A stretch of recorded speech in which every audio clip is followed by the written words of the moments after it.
welcome to the Behavior Education Connection, the podcast that works to connect the world of behavior analysis and the world of education. We focus on topics important to behavior analysts who work in the public schools and those who support them. Join us and spend time gaining insights and ideas as our host talks with fellow behavior analysts as well as other experts in the field.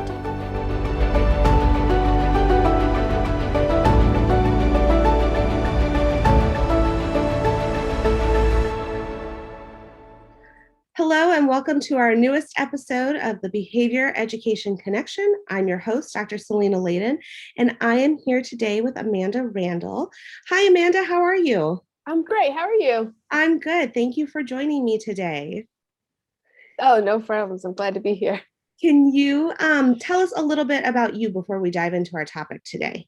Yeah, so I'm Dr. Amanda Randall, and I currently work at the Region 5 TTAC in Harrisonburg, Virginia.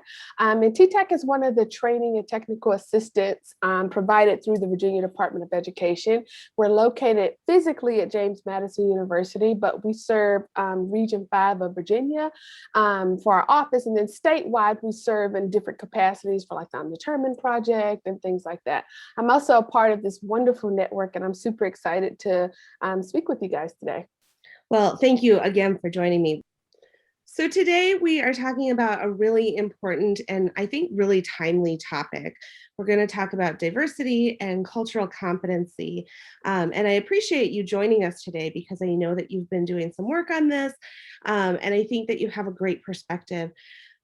I know a lot of people know you, but not everybody does. And so I think that because of what we're talking about, it would be really helpful if you could just kind of share how you identify as a person, culturally, racially, whatever you feel comfortable sharing. Yeah, thank you, Selena. So I am an African-American woman. I'm a Southern African-American woman, which brings a different dynamic to me, depending on where you are. And for me also, I'm a mother, I'm a wife, I am a heterosexual woman, which brings some different dynamics to who I am and who people may see when I walk in the room. So that's how I identify culturally. I'm also a Christian woman, so I identify, in that aspect. So there's all these different layers to me. But I think when you see me, you see a brown woman. Well, and I appreciate that because, diversity is it has so many facets to it. And I think sometimes we tend to think about racial diversity or ethnic diversity, but you're right, there are so many facets to how people identify. So when we're talking about behavior analysis and diversity and cultural competency, what are some of your experience as a behavior analyst related to culture? Yeah, so for me, I think it's been a journey for me. I started out as a behavior analyst at a young age, and they call it an RBT now, but back when I was doing it, it was nothing. I was just like the direct service provider. And so when I first became a direct service provider, when I was in graduate school, I lived in Massachusetts. I was a Southern person, first time out of the South, and I moved to Massachusetts. And at the time, I still have a Southern accent, but it was pretty deep then. Like I'd never left the South until that point. And so I remember sitting in a meeting and having a conversation with someone, and her mouth, it was the nurse practitioner, her mouth was like wide open and she was just looking at me. And when I finished talking, she was like, "Where are you from?" And I was like, "North Carolina." And she's like, "Oh my, I couldn't understand anything you said." And to me, it was like everything that I'm taking everything from my textbook because I'm like in graduate school, ready to put it all out there. But it immediately made me feel less than, and it made me feel like the competence that I had, I wasn't really worthy of sharing it with other people. And so for me, it began to make me explore, like, what is it that makes me different? Like I had been raised around people who look like me mostly, or, they sound like me. And so for me, I had to really start to understand, like, what is my culture? What is my race? What are the things that shape me? But also what does that bring to the world? And what is the same about other people? And how do I take that and learn from it and build on it? So I feel like as behavior analysts working in public schools, we're likely to interact with a lot of different people. Right. And there's no way we can predict who we're going to work with. And so just like how that lady made me feel that day, like, perhaps I was less than, or like I didn't belong in that space. That's the one way that I've always tried to make sure I operate, is to say, I always want people to feel like they belong. And even if I don't understand something, I'm ready to learn and find out more about them. I think that's a really great frame to start from, is that, differences definitely exist and we can't deny that. But if we come from a place of, I want to learn and I want to respect others, no matter what their differences are, I Right. think that's a great place to start, because I do think sometimes it's hard to know where to start. Right. And there's no way that, anyone can understand, every single culture. And Absolutely. regardless if they do, like there's other brown women who, look like me, even my sisters, who have different stories. I have a divorced sister. That's a whole different story that becomes part of her story and her culture and how she interacts with this world. And so even though we can have some assumed things about people based on how they look, they're very different, and what they bring into the world is different based on their experiences. So, Amanda, we're all coming from where we start, right? Mhm. And wherever we're starting is okay, as long as we're willing, I think, take that next step.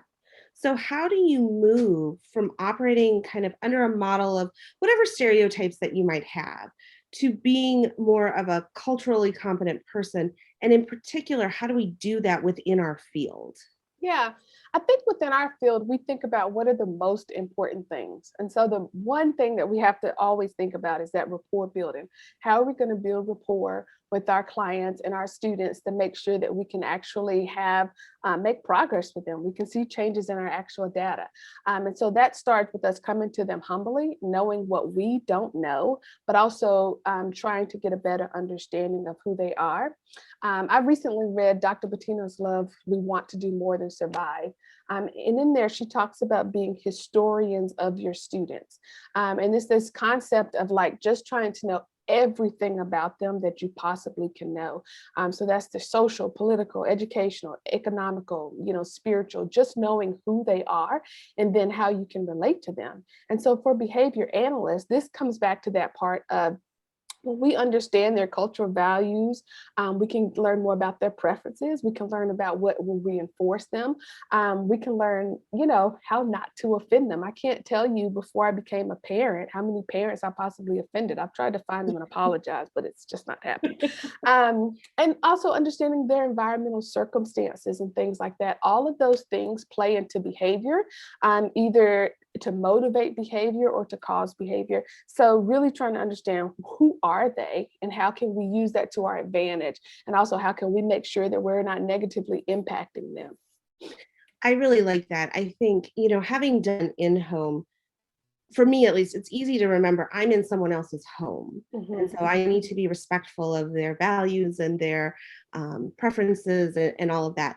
But in school, sometimes I feel like that might be a little harder to remember, because school is kind of our place, right? Right. Like the professionals set up the norms and the rules and all of that in school. But we need to remember that our students, they don't change who they are just because they walked in the door. Yeah, yeah. I had a administrator tell me early on that the parents are experts of their kid, because I had this thing like, no, this is my student. They're with me for these hours. I know them. I know the things they're like. And he's like, no, reach out to their parents. The parents are experts on those kids, because what parents get to see is what those kids do in their downtime, what they do when they're bored, what they do when they just have uninterrupted time to just do whatever they want to do. They also get to see some of the reinforcers that traditionally we may not think about in the school. Right. And so you're right, even though they're with us and we like to think they're in an environment that we control, they can't help but bring some of those cultural things to them. Being aware of those things can also help us understand how they can build relationships with their peers as well, which is a very important part of having, socially significant behaviors when we're thinking about how we're going to improve their behaviors. So if I'm sitting here listening to this and thinking, gosh, I have some biases, Mhm. or I have some things that maybe I know about that I just want to work on or think about.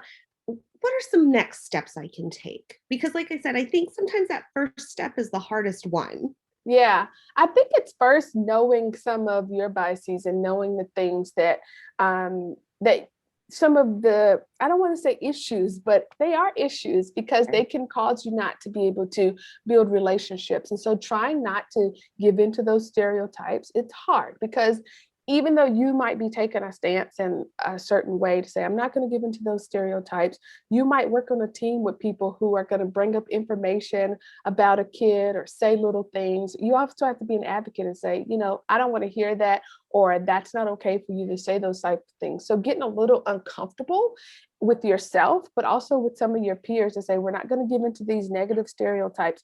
We're going to get to know the kid for who they are and individually. And then really trying to decide, what are some of the culturally competent practices that we can develop for ourselves so that we're actively learning and becoming more able to engage with different diverse populations. This is one of those topics that we could talk about for probably hours and hours and hours. So we've, unfortunately barely just scratched the surface, but I think this is such a great entryway into this topic. So I really appreciate you spending time with me talking about this today. What would you like people to take away from today? Yeah, I think just remember that as behavior analysts, like our goal is to improve the quality of life for all the students we serve. And so thinking about how can you do that and how can you do that in a culturally competent manner and making sure that you're being vulnerable to know what you don't know and learn new things, but also humbling yourself to be ready to learn and, work with different people in a way that is kind and interactive and open-minded. I like that a lot. And I think, like I mentioned, I think the first step can be the hardest one, but for me at least, I think once you take the first step, it does get easier. So I definitely appreciate you talking about this. I challenge our listeners to at least reflect on this conversation and reflect on maybe how they interact with other people. Because I agree. I think that thinking about what we believe and the values that we hold is a good first step to figuring out how to be more culturally competent and aware of other people and their differences. So thank you, Amanda, for joining me today. I really, really appreciate it. Of course. Thank you. And thank you to our listeners, and we will hopefully have you back for our next episode. Thank you for joining us on this episode of the Behavior Education Connection. Join us next time for another great conversation about behavior analysis in the schools. And don't forget to subscribe so you don't miss out on an episode. Sending out a special thanks to the Virginia Department of Education for supporting our work. We look forward to connecting with you all again soon.